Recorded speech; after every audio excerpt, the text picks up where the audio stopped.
to comment attendance and. You can take her. You can sign later if you want to. Well, you can just take her with you, and because we're about to start. You have the microphone. Awesome, thank you. Okay. Don't worry, I'll be here. Okay.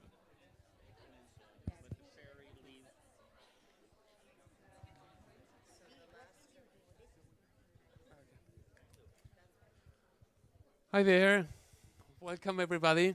Um, as part of a series of events to celebrate Hispanic Heritage Month at the University of Wisconsin-La Crosse, tonight we have the immense privilege of having Christine Neumann-Ortiz with us. So as you may know already, the Hispanic Heritage Month, which runs from September 15 to October 15, is a federally recognized holiday that recognizes the contributions and influence of Hispanic Americans to the history, culture, and achievements of the United States.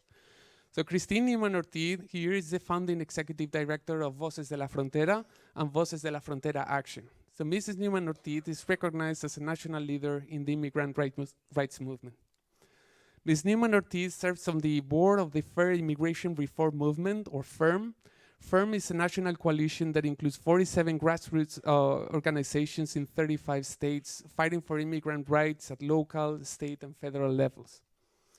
In August 2020, she was recognized by USA Today as one of the 10 women of the century in Wisconsin, and she was also awarded the 2020 National Education Association Cesar Chavez Acción y Compromiso Human and Civil Rights Award.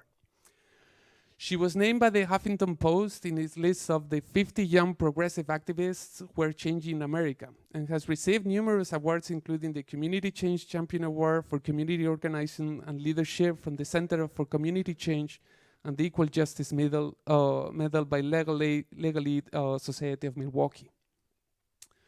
Through her leadership, Voces has grown from a small grassroots worker center to a state of national leader in the immigrant rights movement. In 2016, The Nation magazine awarded Voces for Most Valuable Strategy in honor of the February 18th Day Without Latinos and Immigrants statewide general strike, which defeated an state anti-sanctuary bill. In 2012, The Nation named Voces the most valuable grassroots organization in the country. In 2009, the Wisconsin State Assembly recognized Voces for its role in achieving passage for in-state tuition rights for immigrant students as part of the 2009-2011 state budget. Mrs. Neumann-Ortiz earned her master's degree in U.S. Chicano history at the University of Texas in Austin, and her Bachelor of Art degree in English at the University of Wisconsin-Madison. So tonight, after all these achievements, and Christine will talk about her role in Voces de la Frontera, about the challenges her organization is facing to advance immigrants' rights in Wisconsin, and her sources of inspiration to continue doing what she's doing. So without further ado, let me introduce you to Christine Neumann-Ortiz.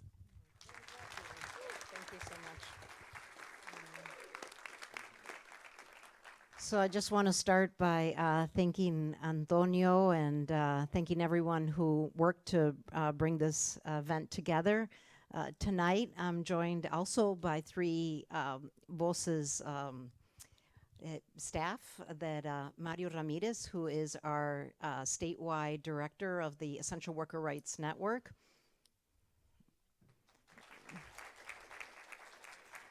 Victoria Moreno, who heads up our Voceros por el Voto, relational Latino Get Out the Vote program. And Jessica Schmidt, who is our communications director. So again, it always inspires me to be here with all of you, because I got my start in organizing as a student at UW-Madison. UW-Madison has a tradition of, it was actually known as kind of like the Berkeley of the Midwest. So a lot of progressive history and values and a culture of activism. And so up to that point, I hadn't had any involvement in any kind of activism or community organizing. And it wasn't until I got there that I had the opportunity to have my experience of working with others collectively to solve common problems and figure out solutions, right? And take that journey. And so I've never really stopped organizing since. So I know all of you are, in different tracks and have an interest in languages and other countries. And I just want to thank you for being here tonight and look forward to hearing from yourself as well in your reflections on what I'm going to talk about today.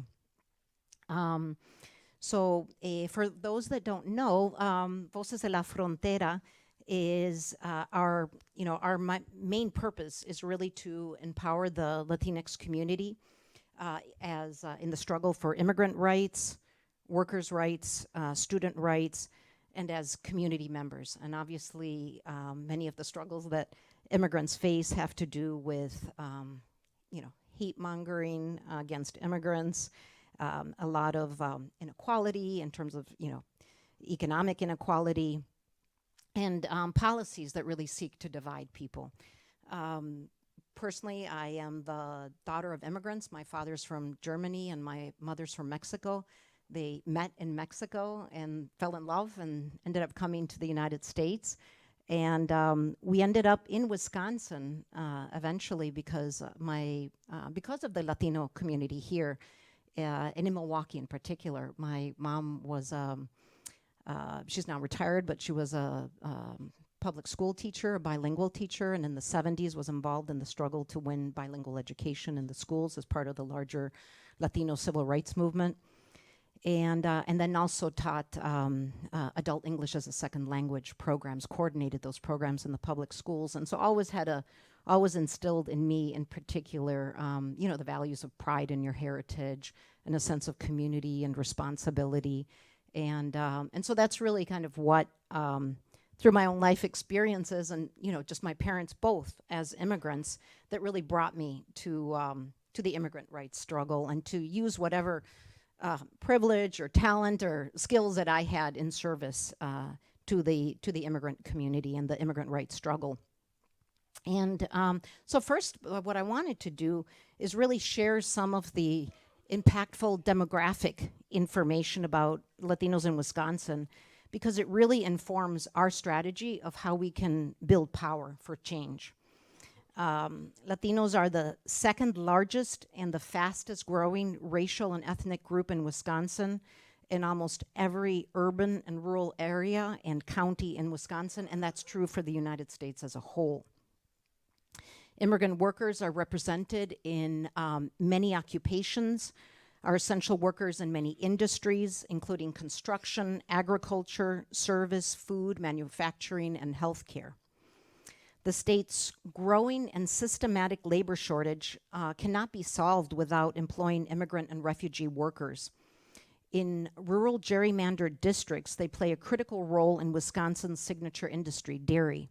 There are around 8,700 immigrant workers in large dairies, and they contribute $43 billion to the state economy, which is 14% of the gross domestic product.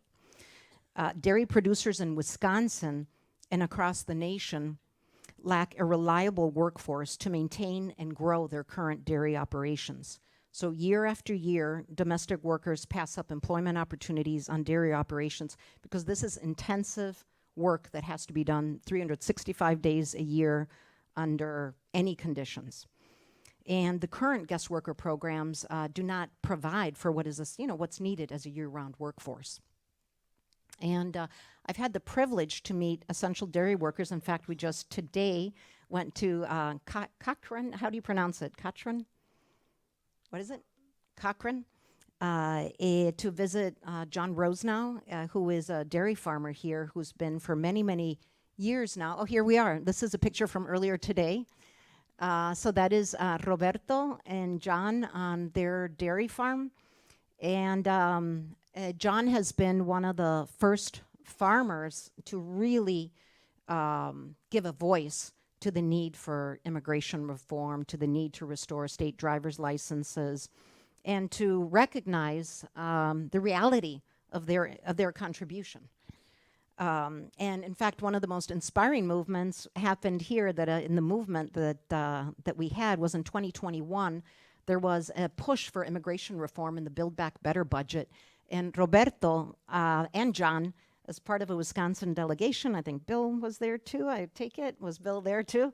We marched across to halfway across the bridge, across the Mississippi River, and Roberto received a torch, a symbolic torch of the Statue of Liberty from another immigrant essential worker in Minnesota, and that torch was passed like city to city till eventually there was a march in Washington, D.C., and we did fall one vote short of immigration reform and Build Back Better in terms of including it in the Build Back Better, unfortunately. And so, but as we tell people, we are getting there.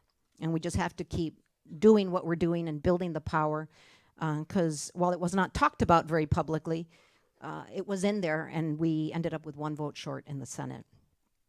And another, you know, I guess another thing that I'd like to say is that, you know, the other thing is that the work that Voces has been doing to inform, another key strategy, I would say, you know, based on this demographic information and where immigrants are in the economy, where they are in the communities and as a voting population, a very key strategy for us is really related to having workers become leaders in that movement, which is something that we already do. But one of the ways that we're doing that, and Mario is the person who's really like heading up this work, is we're offering these monthly labor rights trainings. So in different offices that we have across the state, people gather. Now that, you know, we're out of the pandemic, and I know we have to get vaccinated and all that, but, you know, we're pretty much, you know, out of that. And also provided by Zoom. So it's a way that statewide we come together, but it's about knowing what your rights in the workplace are. So for example, one of those workers who attended one of our trainings on workers' compensation, she is a young immigrant woman, a dairy worker, and unlike John Rose now, she was working for a different type of farmer who was taking advantage of her. And when she was milking the cow kicked her. She had a very serious injury. She needed a surgery. And her employer told her that because of your immigration status, you should not tell them that this happened on the job. And don't worry, I'll help you with your bills. So she didn't say that it happened on the job, and she had the surgery that she needed, but then he didn't want to help her with her bills. When she came to that training, she learned that here in Wisconsin, regardless of your immigration status, if you're injured on the job, we have a very good policy on workers' compensation here in Wisconsin, which means, you know, everyone is protected regardless of immigration status. And because she had evidence of her talking with him via text, saying, hey, you know, you said this, but now you're not helping me. We were able to like help her file a claim, and she was able to get, you know, have her expenses covered. And so that's like examples of the kind of way that we're also helping to empower workers. It's not just dairy, but other industries like meat packing, cheese processing, canning, as well as fruit and vegetable picking and processing. And one of the things that Voces did during the pandemic is that we really had the opportunity to see firsthand how important immigrant workers are. They are essential workers. They were heroes during the pandemic, but they were unsung heroes because they didn't get access, even though, you know, they were in jobs where they couldn't work from home, where they had to go to work, and were at the beginning not getting protections that they needed. Many of them didn't have access to paid sick days. You know, they didn't have access to good health care. And so they were being disproportionately affected, especially in the meatpacking industry, because it's like a refrigerator. And so the air is circulating and you're packed in there. And so it was a very dangerous place to work. And they were making them work really long hours. And so because we heard through our members and through Facebook, you know, people who were basically saying, I need help. You know, you know, I have COVID, I have a baby at home, or, you know, my father is now in the hospital, you know, he's in danger. And they were asking for help because there was nowhere to turn. And so, the kinds of things that they were asking for were basically across the board the same thing. Masks, knowledge, you don't have to know who, but just to know that you'd been exposed to someone who was positive. So access to testing, physical distancing, paid sick days, protection against retaliation. So those are the basic things that across the board, and we helped around a little over 20 different workplaces. The vast majority were in the food industry. And so what we did is we came up with what is now the Essential Worker Rights Network. And we were able as a community organization to file complaints on behalf of immigrant workers who were afraid because of their immigration status to file a complaint with a labor agency in the fear of losing their job. And so we were able to do that anonymously on their behalf. And we also worked with the public health departments, and we engaged local elected officials to really bring light to this situation. And we worked with the media, and we encouraged workers to come forward. They don't have to talk about their immigration status, but just to come forward. And that, we were able to win protections when there were, really no laws that were protecting workers at that time. And so from a position of not really having much laws to, the ability to bring people forward to give testimony where no one's going to question that testimony. It's like so authentic, so real. And bring those alliances. We were able to win protections. For example, in JBS and American Foods, which were the first two, all of those protections were won. And actually there was, as part of that OSHA complaint, there was now a national reform of JBS on health and safety nationally because people died. And so while they only had to pay $10,000 for, that was the value of a worker's life that died, was $10,000 penalty. But at least they won important protections, So, and that's came through the power of bottom-up organizing. And Wisconsin is also home to 6,540 recipients of Deferred Action for Childhood Arrivals, DACA. You're all students here. Do you all happen to know someone who has DACA? You have DACA or know someone who has DACA? Mm-hmm. Okay, well, so this was, DACA was, I should be paying attention to these images, giant images behind me. So this is Alondra Garcia, and Alondra is one of our strong leaders in Milwaukee. She is a DACA recipient, and DACA was a product of the movement. It was actually inspired by the gay rights movement, earlier, of course, much earlier, when people came out about their status as part of the movement to win legal recognition and protections. And so basically the young people came forward as undocumented and unafraid to really talk about their status openly and to really be seen and heard instead of the negative stereotypes they're often, portrayed. And out of that movement, which was a combination of everything, it was a combination of voting, protest, the larger fight for immigration reform, and this piece, and this piece of it was won in 2012, and it provides for a 2-year, so someone who came at a young age who wants to pursue their education, it provides a 2-year work visa, social security number, of course, thus access to a state driver's license, and it's a renewable visa. It has been under attack by the courts on a regular basis, and sadly that there's a generation of young people that would have come of age. So we're living in the first generation that can no longer access the program. So they basically just shut the door on that generation, and so the only ones that can access it at this point, and only because of the pressure of the movement so far, and that's why we have to keep going, they're able to renew their visas, this work visa.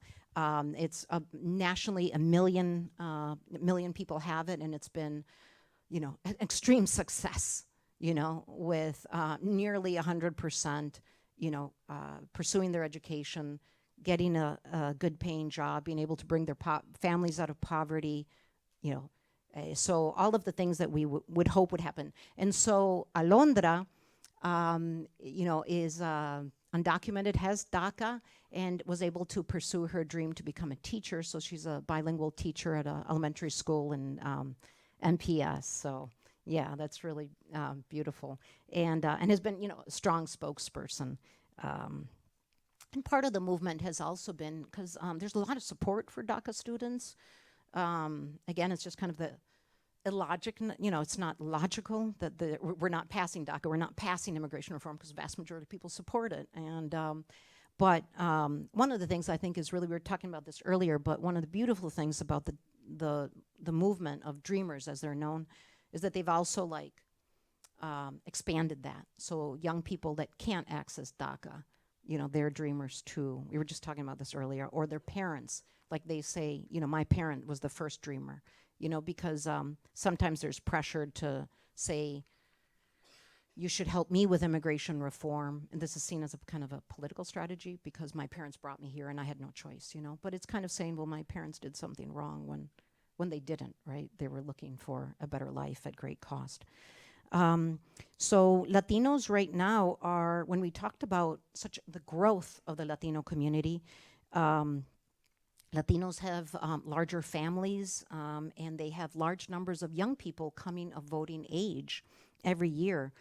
And in 2020 alone, 18,000 Latino U.S. citizens became eligible to vote, and 11,000 of them are the children of undocumented parents. And so one of the things, you know, when you think about, I have a question, statewide elections, what's the margin of votes in a statewide election, more or less, in Wisconsin? Most of the time. What's the margin? 1%.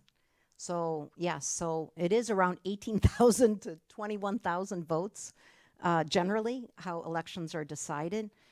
We're just talking about, which means like, when they mean it's polarized, is because people vote the same way by and large. And what Latinos are, is there's an emerging community that doesn't vote frequently because they're not connected, or they're coming of age and eligible to vote, or also they're becoming naturalized. Obviously there's different, like the Asian community, you have other ethnic communities that, the second largest would be after Latinos, that are becoming naturalized citizens. But it's a big voting block, especially the youth. Right there, you got the margin right there. So in turn, but, you know, numbers alone don't mean power if it's not organized. And one of the things is that we know that one of the things that's long-standing is that immigration reform has been stalled in Congress. It's been stalled, access to driver's licenses have been stalled at the state legislature, and there's so much more. And for Latinos, for many, many Latinos, immigration is a priority because you have family or friends, coworkers, people you know who are caught in this broken immigration system. And 56,000 of them in Wisconsin, citizens live with a family member who is out of status. So for example, well, here is 2 examples. So that is Alondra, and that's her sister Celeste. So Alondra's parents are undocumented. They've been here for easily over 20 years, and having to work, you know, out of status for over 20 years. And her sister is U.S. citizen, so she was born. And we'll talk shortly about Voceros por el Voto, but, and then here is another example of, again, a mixed immigration status family. That's Eduardo Perea Jr., who's in his early 20s with his parents. And his father is essential worker in the construction industry who builds homes, and that's another industry that depends heavily on immigrants. And so all of their children are eligible to vote. And Eduardo and his wife just recently were able to adjust their status, but there's lots of barriers to adjusting their status, which we can talk about shortly. But so they've been in this country for over 30 years undocumented. So, so there's just the vast majority of immigrant essential workers have been here over 10 years. And that's true in Wisconsin, it's true nationally. And as I mentioned, of the newly naturalized U.S. citizens, we have here in Wisconsin 125,000. And again, just to show you the growing political power, Voces has a program called New American, where we help people get their citizenship, prepare for the exam, actually help them with the application, if they're low income, how to apply for a fee waiver and all that. And then also, we're also part of kind of another national campaign to naturalize more and more people and to bring down barriers to naturalization. But to give you a sense of the power of the growing immigrant voting bloc would be that a quarter of those 125,000 naturalized U.S. citizens became naturalized since 2014. And part of the motivation has been all the barriers that have gone up to naturalization. So including like fees and, there's been other like threats to make it, if you're low income, you can't get naturalized. So there's been lots of kind of threats like that has been a source of motivation for people to become naturalized. And when you're naturalized, you can also faster petition your family. So that's a big motivation. And, Wisconsin, I think we all know, is just one of the handful of states across the country that, because of our electoral college, is decisive in elections. And the Latino community, because of our statewide growth, and more recently, the potential to win fair maps in Wisconsin, that's based on the census, that, that combination of having an ability to organize, to have more and more Latino involvement in the elections. Joaquin is another one of our members, a former DACA recipient who was able to adjust his status through his wife and is voting for the first time there. So all of that has really gives us a chance to shape, in coalition with others, who share our values around justice, to be able to reshape the kind of state that we live in. And, Latino voters, are also, another area, I guess, in terms of the benefits is that whether it's Joaquin, whether it's Eduardo, whether it's Alondra, really represent also a community that has that is bilingual in very strongly bilingual. And while we have like sometimes this effort of like, hey, English only or this or that, the reality is that to be able to be bilingual or multilingual is a benefit, because we live in a diverse society and we see that need, whether it's in healthcare or whether in education. And just recently we visited the what's it, the nursing school? Viterbo University, and we're talking with some of the nursing staff around, the nursing shortages that are there. I mean, my mom has Parkinson's, and so was recently in and out of the hospital. I think if you have anyone who's ever been in the hospital, you can see, or nursing home or anything like that, you just see that there's a tremendous shortage. And when you also have this diverse community, we need people to also help fill those positions and care for people, care for everybody.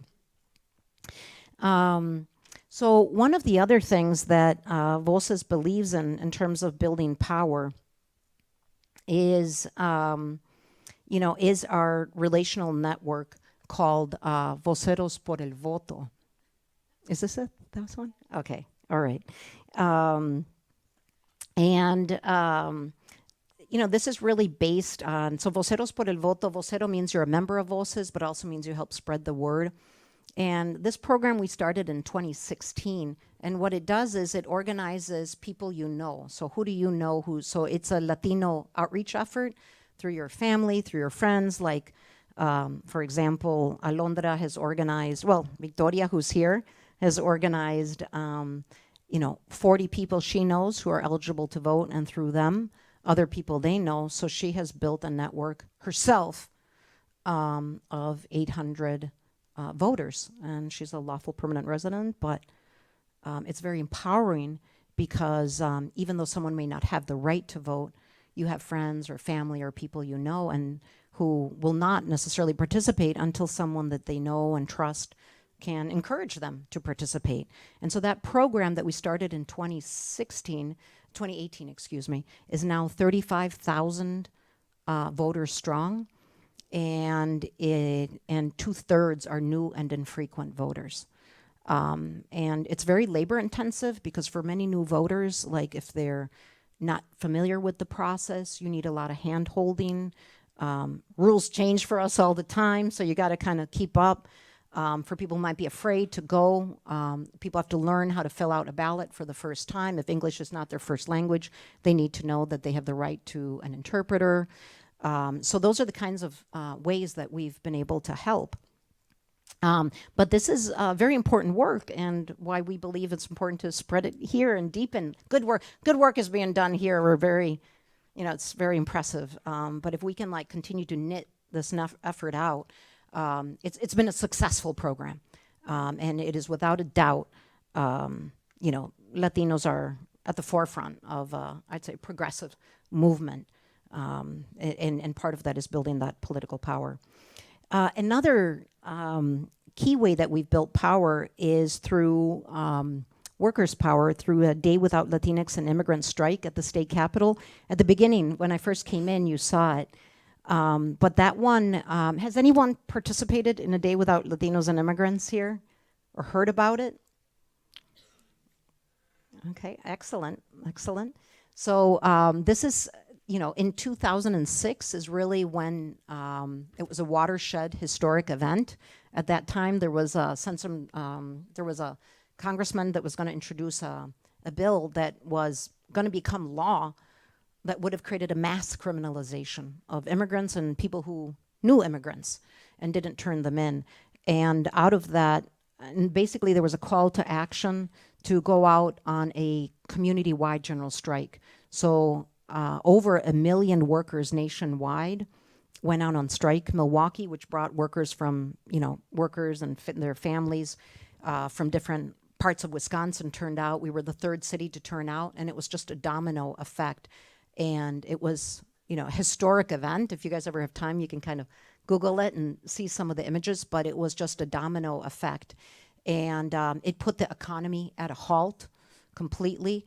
And after that, that proposal was shelved, and then the conversation on immigration reform started again. So it was a very important, and I consider important, not just in protecting immigrant rights, but protecting democracy. Because, for example, Voces is standing right in here in front of you. We help immigrant workers who are undocumented know about their rights, like the dairy woman who didn't know about her rights.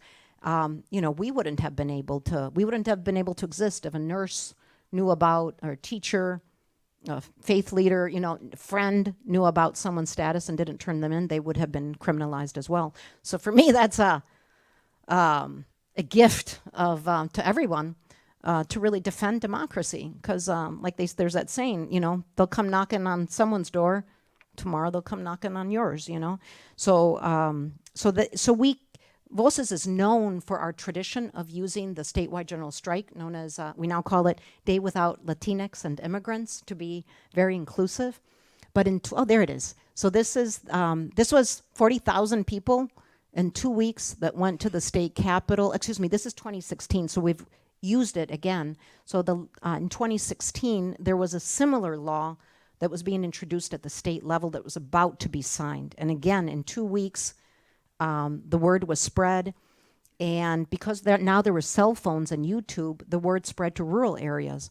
And dairy workers actually told the farmers, I'm leaving to the state capitol in 2 days because I have to defend my family, and we have to stop this bill. And up to that point, they had been the lobby arm had been totally ignoring us, not giving this importance, that we were saying, hey, this is going to affect you guys. And it didn't matter, but till the workers said, we're leaving, then the farmers said, why? And then turned to the lobby arm to say, what is this? And we said, hey, if we can agree to skeletal crews, and you help, and you speak out against this, and they did. And so I think it was everybody, all industries, but the straw that broke the camel's back, I do believe, was that. And the next day, leadership said, this is not a priority for Wisconsin. And as we know, in Florida and other places, we've seen these laws passed, but it's because Voces has been able to tap it. And we don't like come up with this idea. It's not, Christine, let's come up with this idea or this call to action. We take a vote. So we always vote on these things and have big meetings, and people vote, and we take a temperature. Are people willing?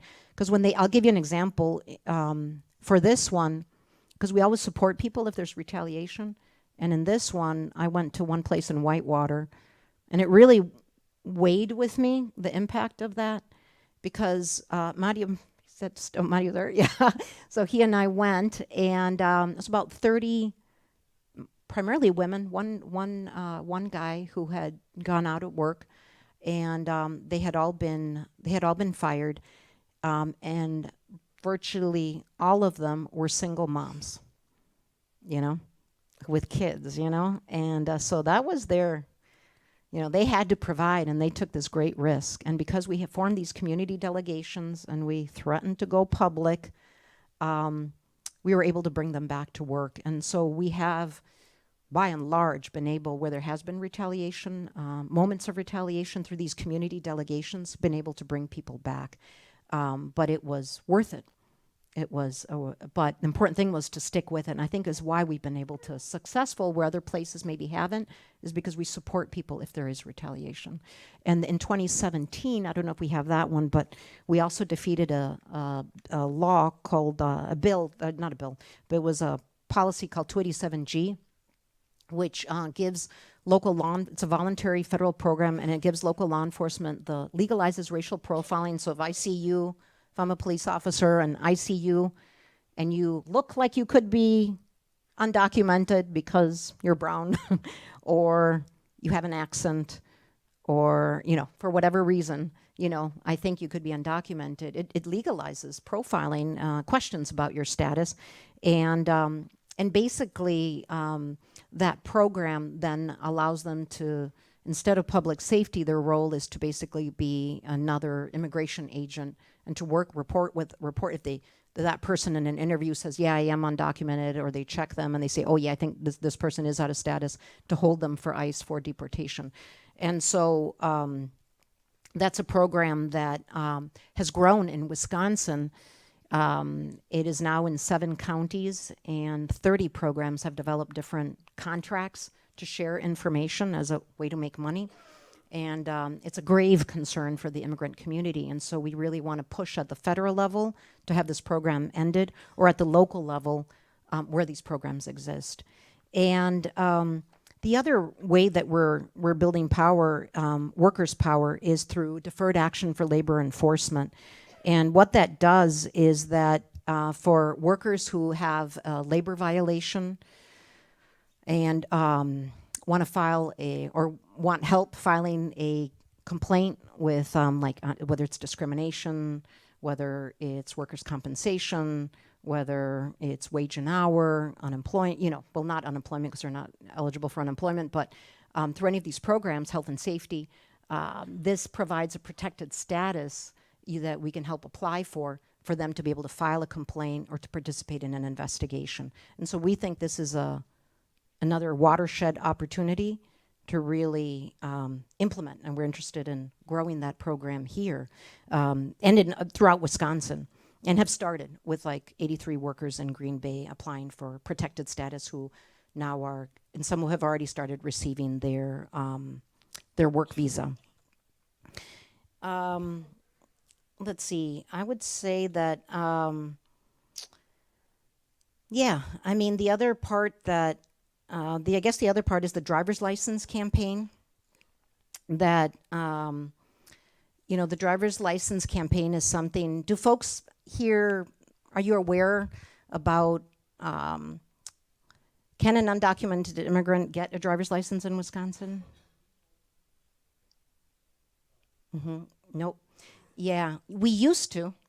We used to be one of the states that for decades, it was very easy. I remember helping people, but you have to prove, obviously, who you are and show your document, whether that's a passport from the country you're from, your matricula, you know, you have to show that you live here.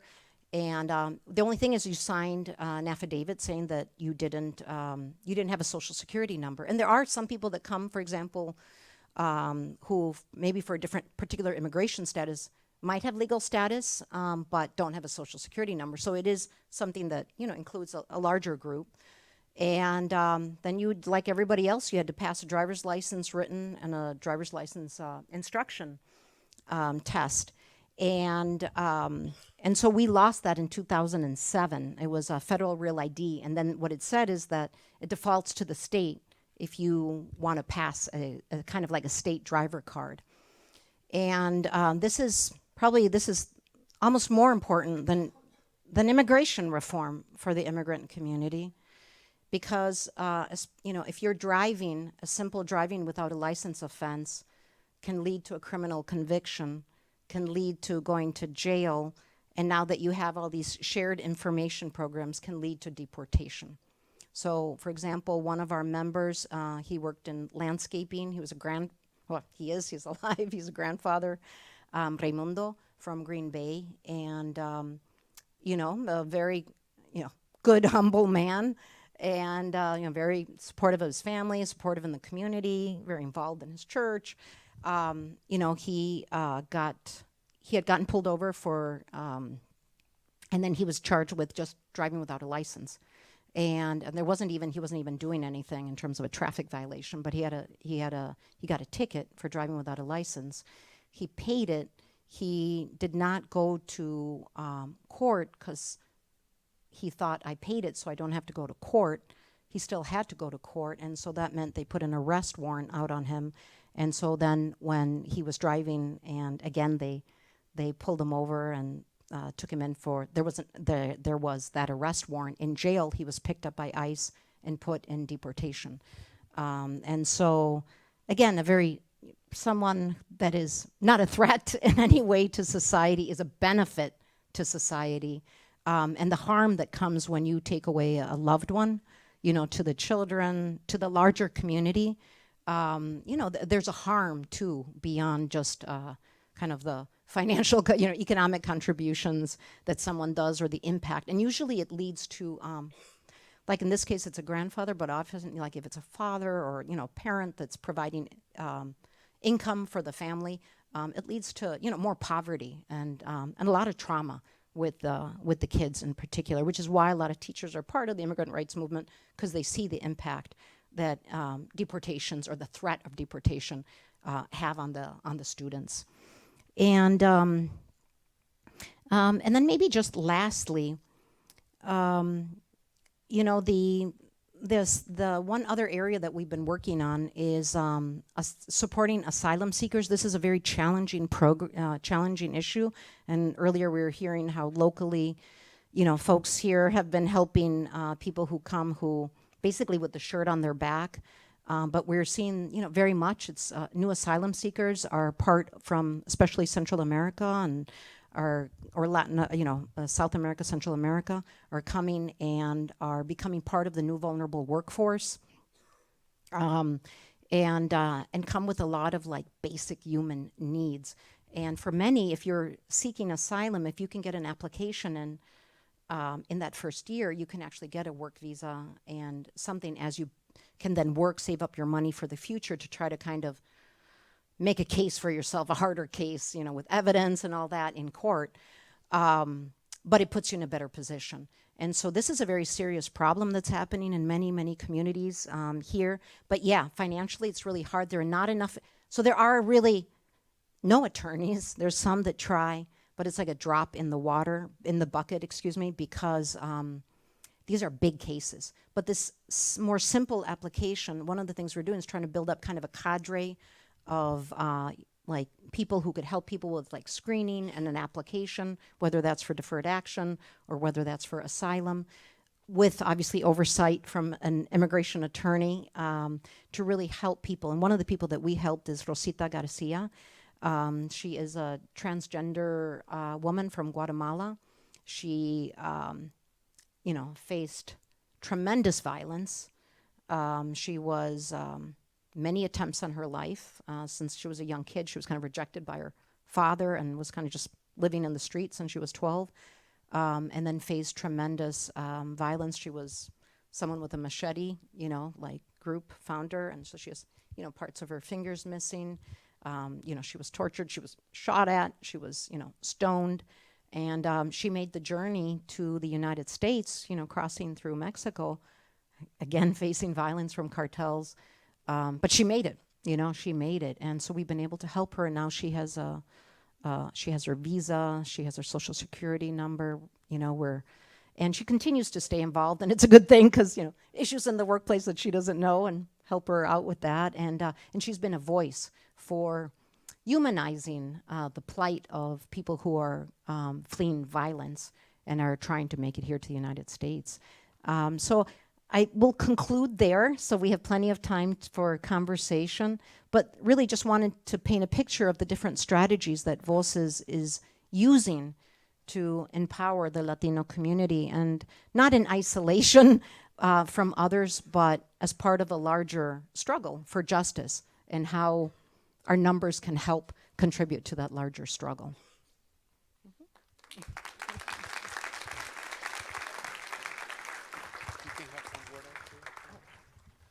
Well, thank you so much. It was a lot of information, and I'd like to open a round of questions. So feel free, no rush about anybody can ask a question. If you got any curiosity, any questions, just feel free. I will pass the microphone so people can hear you too. So.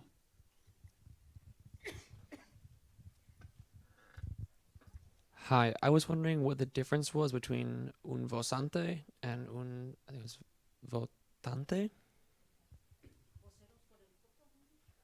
think so. Oh, yeah.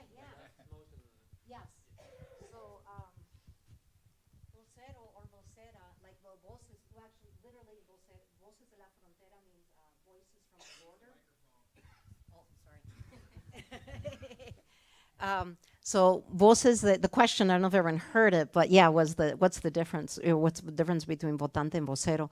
So voces de la frontera literally means voices from the border. Voces is voices. And vocero means someone, so we're kind of saying play on words, you're a member of Voces, but it's also someone who spreads the word. So it's really the person that we've called, like Victoria, who who has her children who are eligible to vote, who kind of writes a list of like who's eligible to vote, who else do I know, friends, family, my children's friends, and then and votante in Spanish means voter. So soy votante, soy vocera. So as Voceros por el Voto, this network that we've built out through people and it could be one person, it could be 20, it could, it varies, but it does include, I will say this, it's multiracial youth, because we also have a youth arm called Youth Empowered in the Struggle, and so it's multiracial youth, and then also we try to focus really hard on the Latino community because it's such a growing community, and it's often working really long hours, and disconnected, and most people are often disconnected from politics and what's going on, or how to register, or things like that, Thank you. Go upstairs.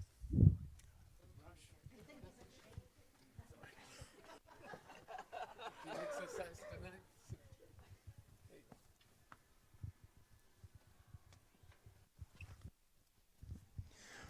What's it? First of all, my name is Ricardo Acevedo. I'm also firstborn in this country of Mexican parents, and because of being able to be born in this country and be a U.S. citizen is why I'm a U.S. citizen. And I'm also a U.S. Vet, Vietnam vet. And we even talked about that. There's a number. Y'all don't know how many foreigners there are in the military in this country, okay?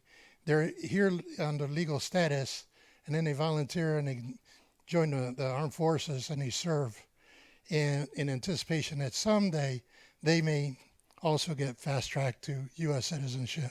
And there's a lot of them, more than you know.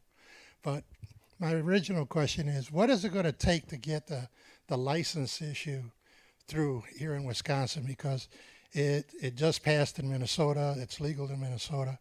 But what's it going to take? And maybe they can all get a hold of their congressman and help push the cause too.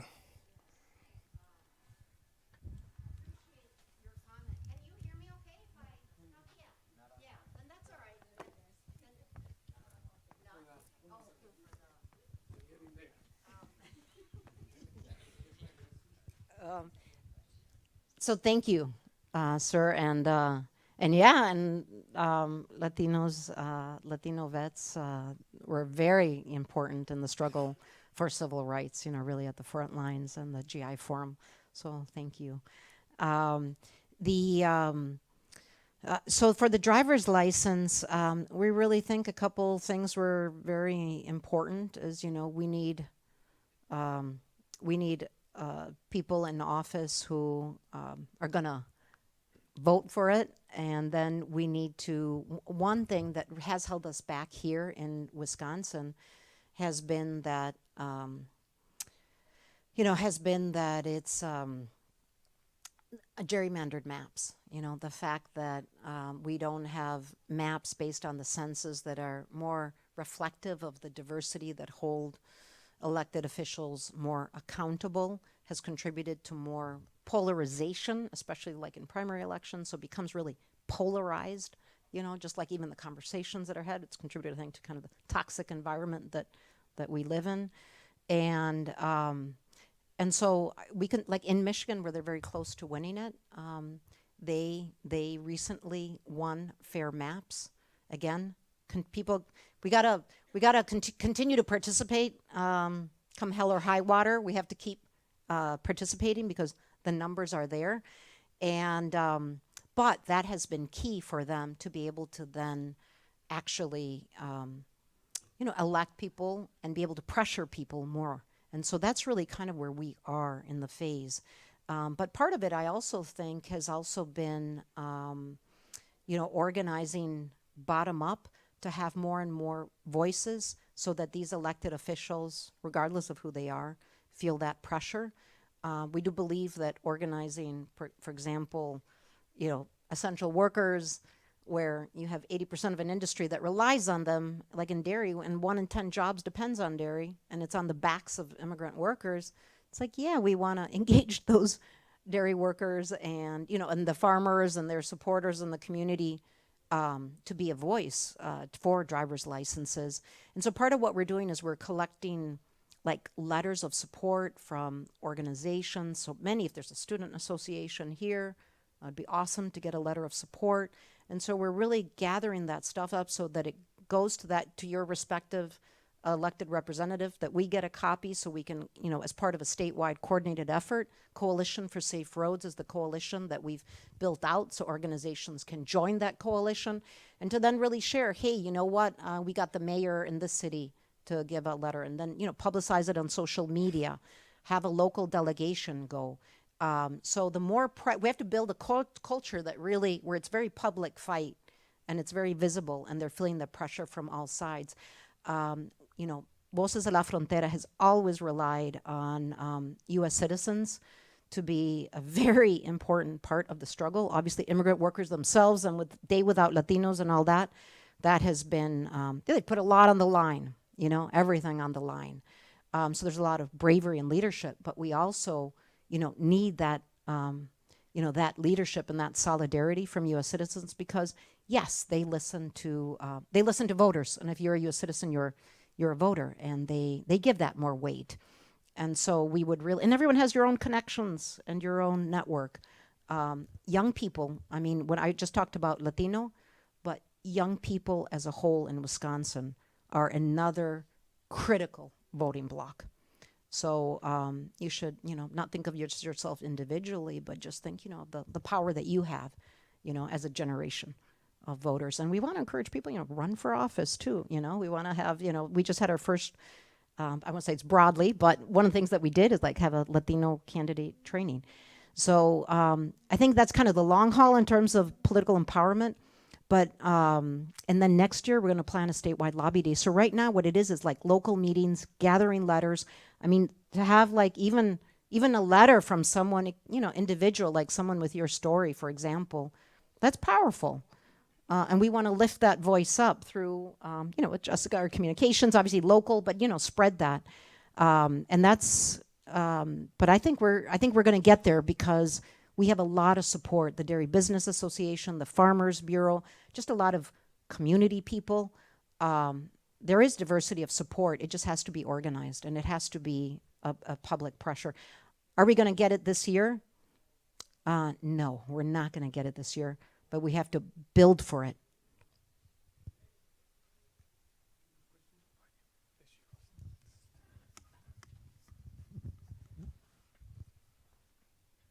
All right, so what goes into becoming a U.S. citizen? And then kind of like a second question, why are so many still undocumented?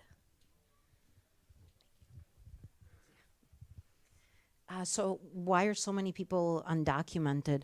So there are not enough visas, family visas, or employment visas under our current system. So for example, if you have well, Victoria, I don't know if you want to share your story. Pero por ejemplo, ¿cuántos años tuviste que esperar para arreglar? Okay.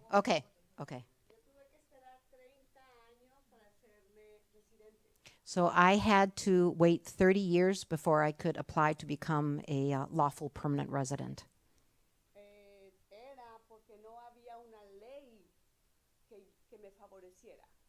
Because there isn't a law that can help me.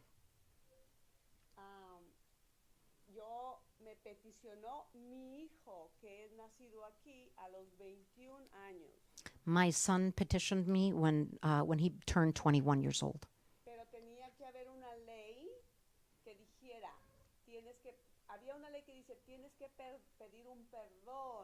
So there's a law that's known as like a forgiveness, asking forgiveness for being undocumented.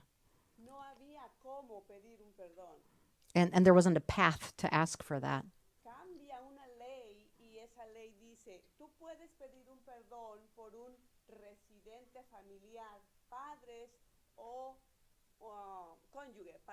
Mm-hmm. And so what the law did is that it opened it up so that it wasn't just a U.S. citizen, but a lawful permanent resident, either a parent or your spouse, who could also petition you, apart from, because basically you needed two petitions. So your child becomes 21 years old, they can petition their parents, but it needed to be, they still need a spouse or a parent who also has legal status. But before it was limited to just U.S. citizens. Yo tengo mis padres que son residentes, así que son residentes, o yo pude pedir el perdón por mis papás. So when that happened, my parents are lawful permanent residents. So then I was able to then apply to adjust my status. O a los 30 años yo salí a México, que yo lloré cuando yo regreso por fin a México. So I, after 30 years, I returned to Mexico, and I cried returning to Mexico. Nadie sabe de ustedes lo que se siente estar aquí así. You don't know what it's like to be like that here. Por eso es que yo estoy aquí, para pelear por toda esa gente que está como yo viví. And that's why I'm here, because I'm here to fight for all of those people that were like I was. No tenemos derechos, tenemos miedo a manejar. We don't have tenemos miedo a rights. todo. We don't have rights. We don't have the right to drive legally. We're very afraid. Es muy triste vivir así, pero gracias a Dios tengo 4 años de residente. 2024 voy y me hago ciudadana como ustedes. So I've been it's a very sad situation, but thanks to God that I've been a resident for 4 years now, and so next year I'm going to be able to become a U.S. citizen, and like the rest of you, I will be able to go out and vote. Like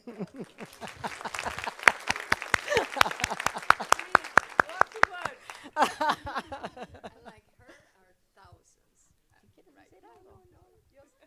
They live this fear daily, like you said, and there are thousands of them. The process is not easy. The process makes it more difficult, and that's why they don't become citizens or residents so easily, because they don't help you to become. Yeah. The system has been intentionally broken. It's not an accident that you have millions of people trapped in this status. So like that was a victory of the movement, that these little wins can be made, little windows of opportunity, but so many people are still left behind. Whether that's people, who don't have a parent. So many people, their children turn 21, but if they don't have a spouse or a parent, and that's probably the majority of people, they're not able to legalize. And so it's been really harsh that many people who thought they might have not been able to. For the young people, for DACA. So what we need, so that's the problem. Or even in, you have a dairy industry, you need workers 365 days of the year, 80% are undocumented, 50% in so many other industries, decades here. It's an irrational system. But what happens is also the fight has been about what kind of reform do we want. But lawful permanent residency, it can happen, different ways. So family petition is one of them. But there's other routes as well, too. And we have not even touched the economical part of becoming a citizen. Can you share with us how much do you pay? You can, or ¿Cuánto costó para hacerte residente? Residente cuesta mucho, A lot, costs a lot. mucho dinero. Mucha gente también el problema es que no tienen dinero. So another problem is just people don't have the money. Una es las leyes, pero otra también es el dinero. So one is the laws, but it's also the money. Y también muy importante portarnos bien, hacer todo bien. It's also really important that people have good moral conduct and Respetar las leyes, aunque nosotros vivamos aquí indocumentados, pero respetar las leyes, and ser it's honestos, trabajar, ser buenos ciudadanos. so it's important to be a good citizen, even if you don't Leyes, have status. dinero y comportamiento cuenta mucho. So those are the kind of three things. Also, maybe I could give an example of that, but yeah. So for example, if you drive, if you drive drunk, if you use marijuana or even associated with someone that uses marijuana, like those are things that you could face criminal charges, you could be deported. So sometimes people might not think much of that, or not weigh the full consequences. And that's why you need also, but I will say this, majority of people, that is not moral conduct. It is not. The majority is the laws and the money are the main barriers. I pay like $8,000, but we pay again $8,000 for my husband. My husband is waiting to take his papers. He's waiting a lot of money. But we are now waiting for the paper. This is a lot of money. That's the voice. Thank you.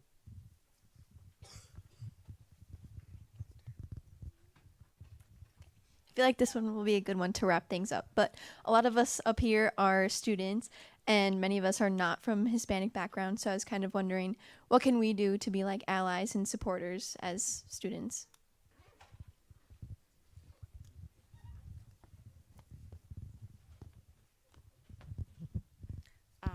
Well, I would love you all to coordinate with our youth chapter, which is called Youth Empowered in the Struggle.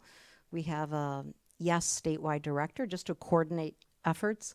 But I think like the ways that people can participate are, like we kind of laid out our core strategies here. So one of them is, you know, if there are numerous student organizations or connections with other organizations, but starting to build up, it seems minor, but to build up that support, it raises awareness, you're asking a commitment, but to get more and more like basic letters of support, which if we can provide a template and people can make their own, and to start, you know, to send that to, you know, people can also, you know, then have representation of the Coalition for Safe Roads. So I would say that's very important to then, as part of that effort, maybe set up a meeting with local elected officials, the state. So it's the state legislature who's going to do this. So whoever your state representatives are, like it would be, and here's one right there, and you might have some more suggestions for us. But, you know, like it obviously says a lot that she's here. But, you know, like continuing to, you know, to have your voices heard, supporting that, obviously getting informed and turning out to vote, because Voceros por el Voto, trust me, you all qualify for, you're in the age range that, you know, you're part of this movement that we're building, multiracial youth and Latinos. It's kind of like that's the block. So we'd love for people to be a part of that. And if anyone's bilingual, you know, being able to maybe volunteer to help people who, for example, need help filling out the ballot, like learning how do you fill out the ballot or accompanying someone. So for those that are bilingual, that's a nice place to come in. And I would say like the Know Your Rights training. So it's kind of very open. Like, are you interested in like the Know Your Rights piece? Are you interested in the driver's license campaign? I would say those are the voceros por el voto. But like in your case, are you part of an organization, or would it be just kind of joining, bringing people together who are interested? Okay. No, I appreciate that's, you know, we built organization. That's how we build a movement rooted in organizations. And so, yeah, so that's what I would do. I would ask people, welcome people to join. And I think Jessica put, but I did want to plug that Voces is member-led. So, and we have an annual assembly every year. So I would encourage, it's $30. For students, it's actually, college students, it's $10 a year, so it's very modest. You then, you know, can choose to be part of Voces La Frontera, Voces La Frontera Action. And then you also can become a sustaining member. I don't know if you have the membership one, but yeah, so it's, and then we also have sustaining membership. If people want to give a small amount on a regular basis, like it's $5 a month, you know, out of a checking account. It's a small thing, but it becomes a big thing for Voces. So that's one of our paths that we're also growing to be a little bit more owned by the community and more grassroots. And so, yeah, so that's the, so those are the option. That's for high school students is the $5. So I would encourage, because especially if you're volunteering, we want you to have a voice in the organization as well. We'd invite people to do that. I just wanted to add too, you know, I'll keep this super brief, but so I came to Voces through college, my experience. So of course college is temporary, and like Christine mentioned, if you have skills, keep us in mind. It's a fantastic job. I get paid to do this, and there's benefits. We get to travel, so keep us in mind for employment. Stay social with us too. You know, I do have that shameless plug. We aren't on TikTok. We're a little bit older on our social, so we need younger people. So if you have any of those background skills, looking for you know, internships or questions or volunteer things, super happy to help you. I have my card there. You can also get through us that way as well. So yeah. Come work for us someday too, or join a march. There's All right. Very last question is for Marta. Okay, I want to tell all of you, young students, you can do so much for the Latino population. Overall, when you see a Latino, you can give support, because I want to tell something. We have an organization here in La Crosse, School Region Immigration Task Force. And during the pandemic, we, with the help of the sister, Franciscan sister, we can give to them money three times. And when we did the first distribution, we received thanks cards and letter back saying, you know what? Thank you for the help. But overall, thank you for consider us as a member of the community. They feel discrimination. If you have somebody, some Latino studying at UWL, please go to them and say, hey, you need something? Can I help you? And this is the big support. Yeah, you can go to an organization, it will be very good, but personally, it's my case when I'm helping every day, so many times a day, so many people. It's my, how do you say, my heart saying, Marta, you are doing well because you are helping, okay? And you can do the same. Very small things. You don't have to do something very big. No. A smile, a word will be wonderful for them, okay? I think a smile and a word, just hi. Yeah. Not just to Latinos or any minority group means a lot. Sorry. I was trying to avoid the microphone. Okay.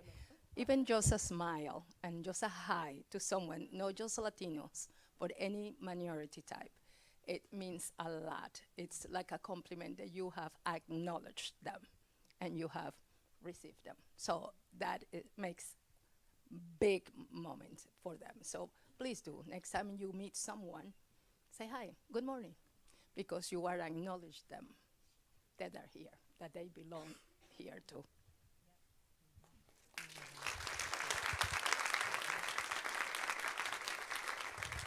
Well, thank you so much for coming. I think it's very important to meet leaders like you and your team. So thank you everybody for the event. Next event will be next week. Thank you. Thank you for coming. And if you're interested, please join us down here. If you're interested in helping out, just please come down and we can have you sign up. We really, yeah, thank you.